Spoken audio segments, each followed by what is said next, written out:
ini. Heboh perseteruan antara food vlogger dari permasalahan review makanan merembet ke pencemaran nama baik dan doxing sampai akhirnya dilaporkan ke polisi. Adalah pencemaran nama baik. Publik dikejutkan dengan kabar sel kanker yang diderita Vidi Aldiano telah menyebar ke beberapa titik. Bagaimana perjuangannya?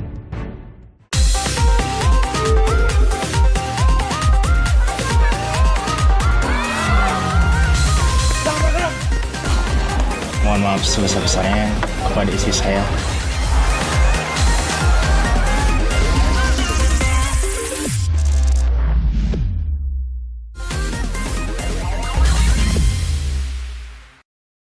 Masuk tapi aduh ini beneran deh aromanya kurang wangi deh.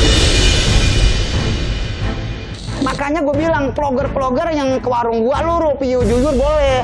Boleh lu review jujur, sejujur-jujurnya lu boleh review warung gua. Tapi lu konfirmasi dulu. Jangan lupa sih, jangan khawatir. Kalau masalah gini-gini dengerin ya. Listen. Farida Nurhan akhirnya resmi dilaporkan Code Blue pada 25 September. Ia dilaporkan dengan tuduhan pelanggaran Undang-Undang ITE atas unggahannya yang dinilainya berisi fitnah dan mencemarkan nama baik. Laporannya itu yang bisa kena ternyata cuma satu. Apa? Adalah pencemaran nama baik. Pencemaran nama baik. Pencemaran nama baik. Yang bagian mana nih yang dia mencemarkan nama baiknya? Jadi dengan sengaja itu merusak nama baik orang di publik. Oke. Dengan memposting rekaman suara dari orang lain yang disebarluaskan melalui sosial media secara publik dan terang-terangan yang nonton banyak. Konflik antar sesama food vlogger ini berawal dari review akun AA Juju di warung Madun Oseng Nyak Kopsah. Di konten ini memberikan ulasan dari situasi dan kondisi tempat makan, harga makanan, rasa makanan, hingga kebersihan lokasi warung makan. Gue datang jam 4 dan ini kondisinya kayak gini tuh. Ini mungkin tadi lebih ramai kali ya. Cuman kayak aduh. Ini yang gue udah kaget karena ini 65.000, tapi lumayan gede sih, tapi tetap aja 65.000 cuy telur. Kalau dadar ini siapa ya? Apa sih isi? Ayam gak sih? Ini ada isinya tuh. Ntar kita nyobain. Ini isinya telur ayam sama daun bawang sama bawang bombay. Dan ini gue bingung, ini kita minta bungkus tapi bungkusnya sendiri tuh dikasih plastik aja. Ya udah kita bungkus. Ini maaf. Berarti langsung jeblosin ya, langsung kita keresakin.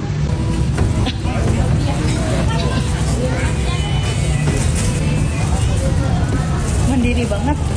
Enggak. Sampah.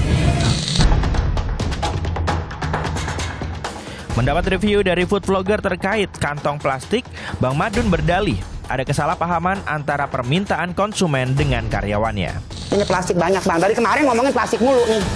Kresek merah buat ngantongin plastik nih, buat ngantongin lauk yang udah dibungkus pakai ini. Masukin kemari diikat, kemari masuk. Nah kemarin vlogger mintanya plastiknya doang, kreseknya doang. Bahasanya plastik ya. Bahasanya kresek bang. Berarti dikasih kresek. Yang ini bukan 5 star tapi udah 25 tahun jualan. Tak lama berselang, Code Blue turut mengulas warung Madun Oseng Nyak Kopsah. Ia mereview satu persatu makanan yang dipesannya. Kayak mana lah ini? Makan apa gua ini begini caranya? Terkait harga makanan, Code Blue memiliki penilaian yang sama dengan Juju. Ada yang nggak benar ini. Kenapa nasi setengah piring kok 20.000 harganya? Kayak mana? Sambelnya arah-arah. Sambelnya enak sekali. Arah-arah. Namun ada pengalaman istimewa yang dirasakan Code Blue. Saat membungkus makanan, ia justru kecewa saat mendapat pelayanan yang lebih baik. Adil sama sekali nggak adil. Gua minta bungkus dibungkusin ke belakang sampai nggak mau kelihatan, dikasih styrofoam dia tuh. Nah, VIP nggak bener ini, nggak suka gue ini. Sumpah guys, kalian Merasa dekat dengan Bang Madun, Farida Nurhan kemudian mengunggah konten diduga bernarasi penyebaran informasi pribadi Code Blue. Ia menyebutkan nama asli Code Blue dan memberikan reaksi seolah menghina fisik saat melihat foto Code Blue. Hai Allah, ini don't worry.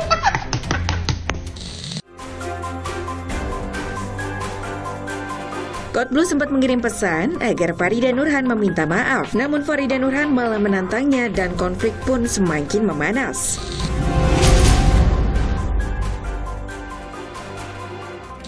Code Blue merasa yang dilakukan Farida Nurhan termasuk doxing, apalagi Code Blue selama ini memang merahasiakan identitasnya dengan alasan personal.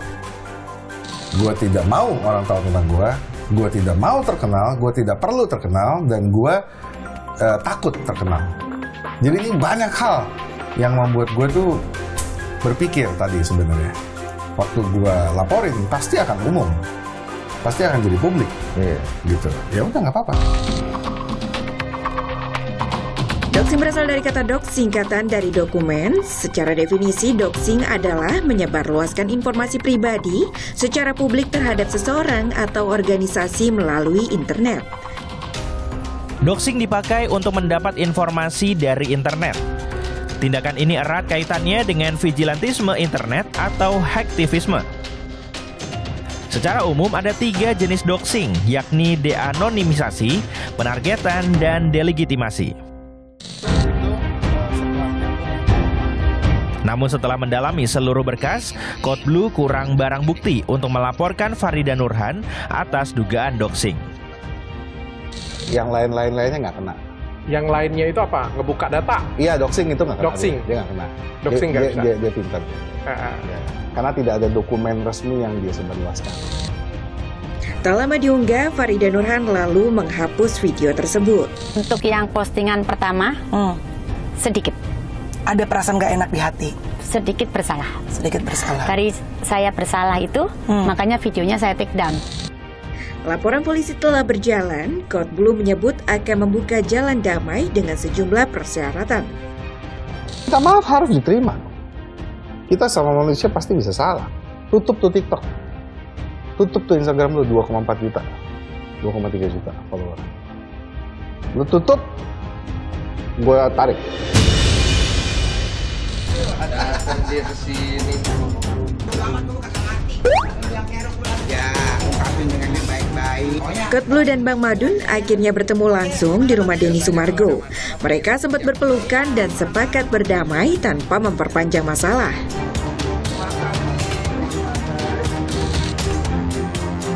Mengetahui hal ini, Farida Nurhan merasa dihianati dan mengunggah kekecewaannya.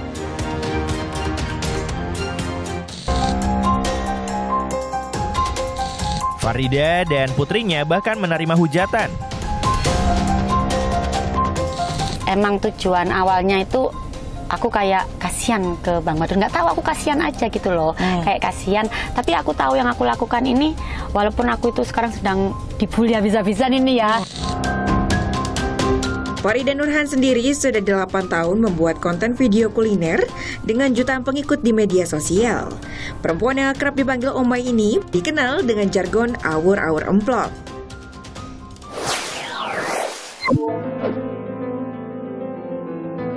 Sejumlah informasi menarik lainnya masih akan hadir. Tetaplah di Pop News.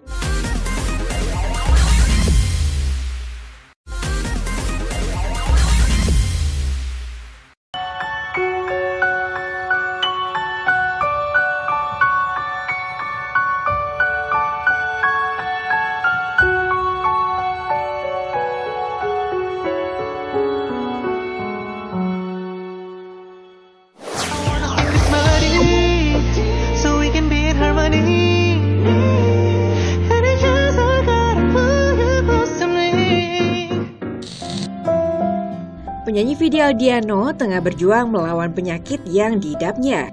Kanker ginjal stadium 3 yang diidap Vidi kini sudah menyebar ke beberapa titik bagian tubuhnya.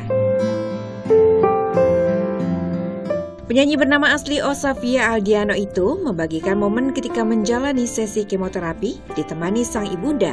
Vidi menyebut terapi itu sebagai spa day. Penyakit kanker yang diidap Vidi sudah menyebar ke beberapa titik.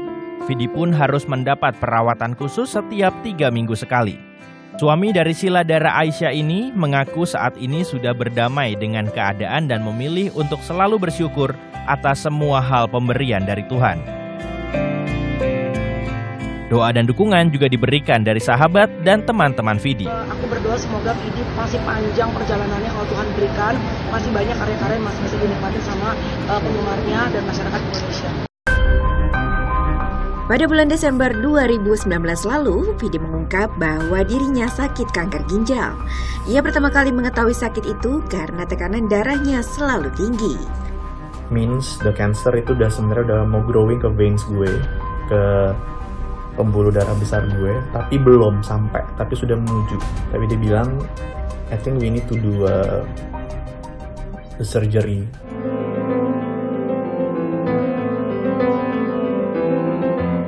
Vidi kemudian melakukan pengobatan di Singapura. Ia menjalani operasi pengangkatan ginjal di sana dan hidup dengan satu ginjal. Menurut kedokteran, gue udah bisa dinyatakan lepas dari dan sembuh total dari kanker kalau misalnya gue udah 10 tahun nggak ada muncul lagi kankernya gitu. Selain Vidi, sejumlah artis lain juga harus hidup sebagai pejuang kanker. Februari 2023, pelawak Nunung didiagnosa mengidap kanker payudara. Nunung mengaku dirinya kerap merasakan sakit usai melakukan operasi biopsi. Usai divonis, Nunung harus menjalani 3 kali kemoterapi. Pada bulan Juni, Nunung akhirnya menjalani operasi pengangkatan sel kanker payudara. Lalu pada 14 Agustus menjadi kemoterapi terakhir untuk Nunung. Setelah kemoterapi terakhir dilakukan, perempuan bernama lengkap Tri Retno Paryudati ini masih harus melakukan PET scan. Selain itu, Nunung juga harus menjaga pola makan dan tidak boleh stres.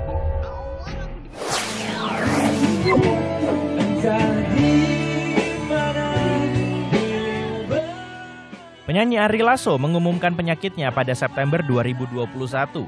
Ia menyatakan jika dirinya mengidap kanker DLBCL atau diffuse large B-cell lymphoma atau kanker limfoma. Gitu, tumor pada limpa primer. Nah, ini cukup langka karena biasanya limpa itu benjol atau terjadi tumor karena kelainan darah atau kelainan kelenjar getah bening yang mana ada sini di ketiak ya. Orang sering pingsan. Nah, kalau aku ini langsung di limpanya.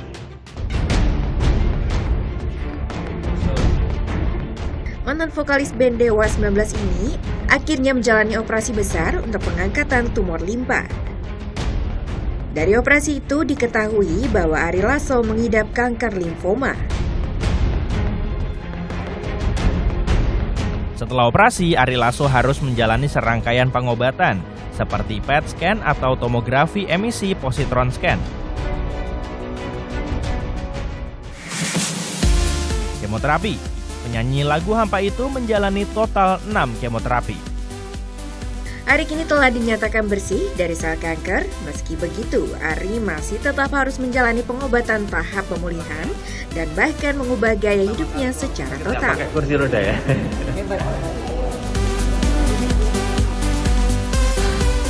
Ari Lasso harus menghindari sejumlah makanan dan minuman yang tak boleh lagi dikonsumsi. Seperti minuman beralkohol, bersoda, dan berkafein, makan makanan yang pedas, makanan yang digoreng, dan sudah pasti tidak boleh merokok. Hey guys, apa kabar? Tiba-tiba malam ini... Artis Feby Febiola pernah mengidap penyakit kanker ovarium stadium 1C pada tahun 2020 lalu. Awal mulanya Feby merasakan ada sesuatu di perutnya, seperti sakit mah.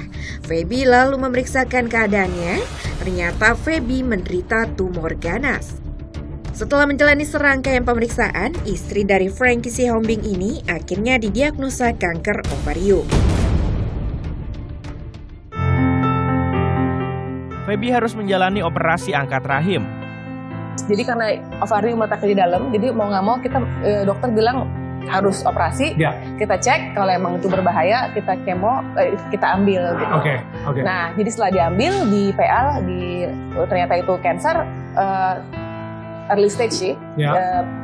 Dokter menyarankan untuk kemoterapi karena memang untuk amannya memang kemoterapi. Setelah menjalani operasi angkat rahim, wanita kelahiran 24 Mei 1978 ini kemudian harus melakukan kemoterapi sebanyak 6 kali Dampak dari kemoterapi itu membuat rambutnya rontok. Kini kondisi Feby mulai membaik, wajah dan tubuhnya pun terlihat segar.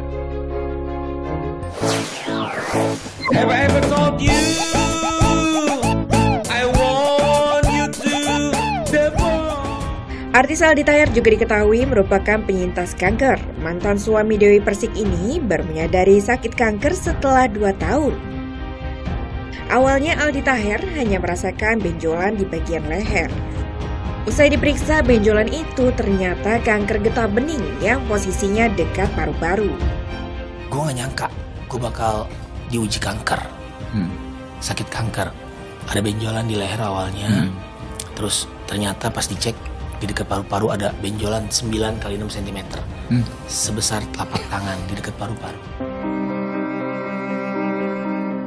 Dirinya pun sudah melewati proses pengobatan berupa 6 kali kemoterapi dan rutin pemeriksaan selama 5 tahun. Kini Aldi sudah aktif kembali di dunia hiburan. Aldi juga terjun ke dunia politik dengan mendaftar jadi calon legislatif DPR dari Partai Perindo.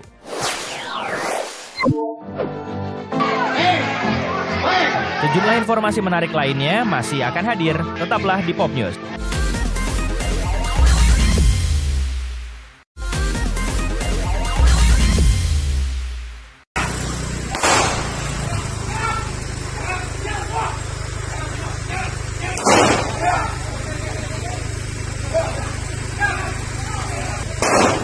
Dengan terukur dan terarah, polisi memberikan tembakan peringatan kepada para pelaku saat menggerebek tempat persembunyian komplotan perampok.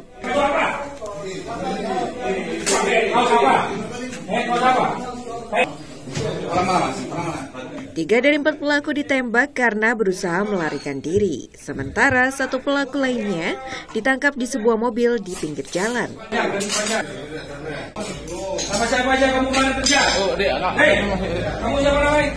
Sejumlah barang bukti disita dari para pelaku, mulai dari mobil rental hingga uang tunai hasil kejahatan pelaku. Ini masker yang kamu pakai kemarin kan?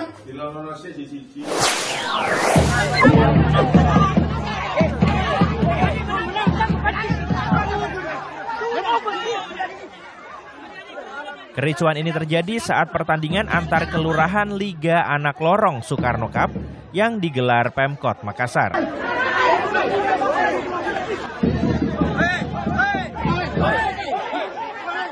Salah seorang penonton sempat memukul pemain sehingga penonton dan warga lainnya terprovokasi. Petugas keamanan berusaha untuk melerai kericuhan.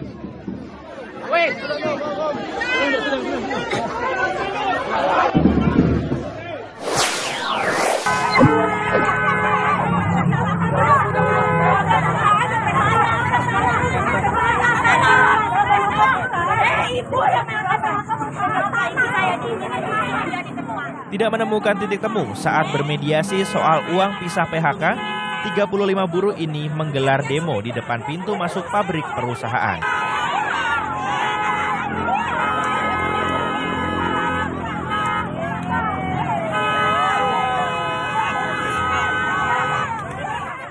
Perusahaan berdalih PHK akibat para buruh mangkir kerja.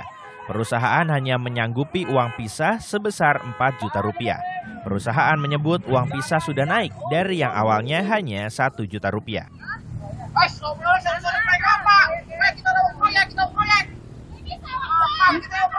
Ini bukanlah unjuk rasa yang pertama kalinya, dan para buruh mengancam akan terus melakukan demo hingga tuntutannya dipenuhi.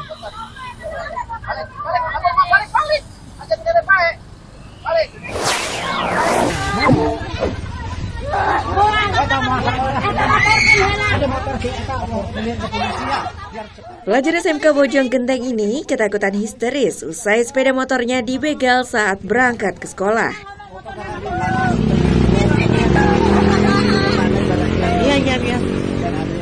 Aksi begal yang terjadi di Kampung Cisarua ini dilakukan oleh 2 pria berboncengan motor warna hijau.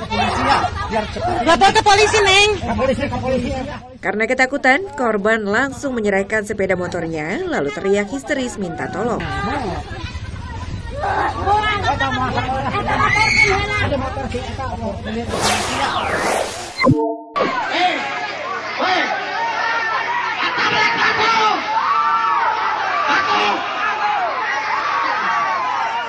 Aksi demo ini berlangsung ricuh usai massa memaksa masuk gedung DPRD Konawe.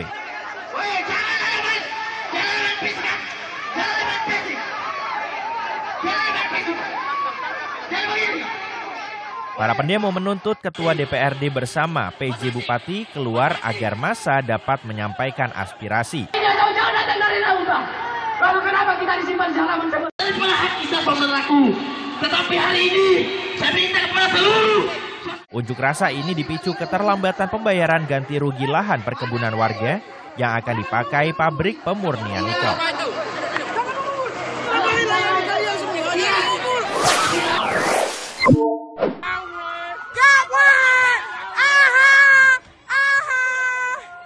Apple Store di Philadelphia, Amerika Serikat dijarah oleh gerombolan pria bertopeng.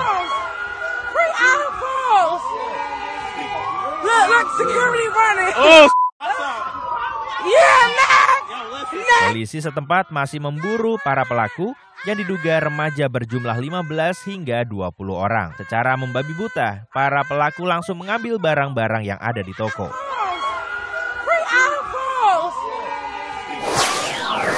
Fourth place and leaving the competition is Putri Ariani Simon. Putri Ariani berhasil duduk di posisi keempat di ajang America's Got Talent 2023. What do you want to say to Putri? Simon Cowell sempat terkejut dengan hasil ini. Give it up one more time for Putri Ariani.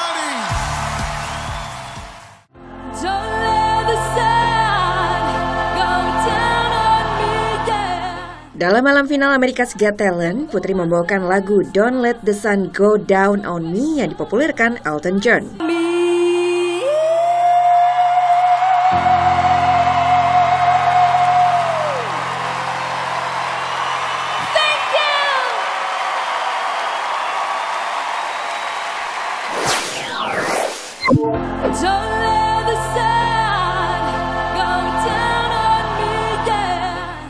Informasi ini mengakhiri Pop News hari ini.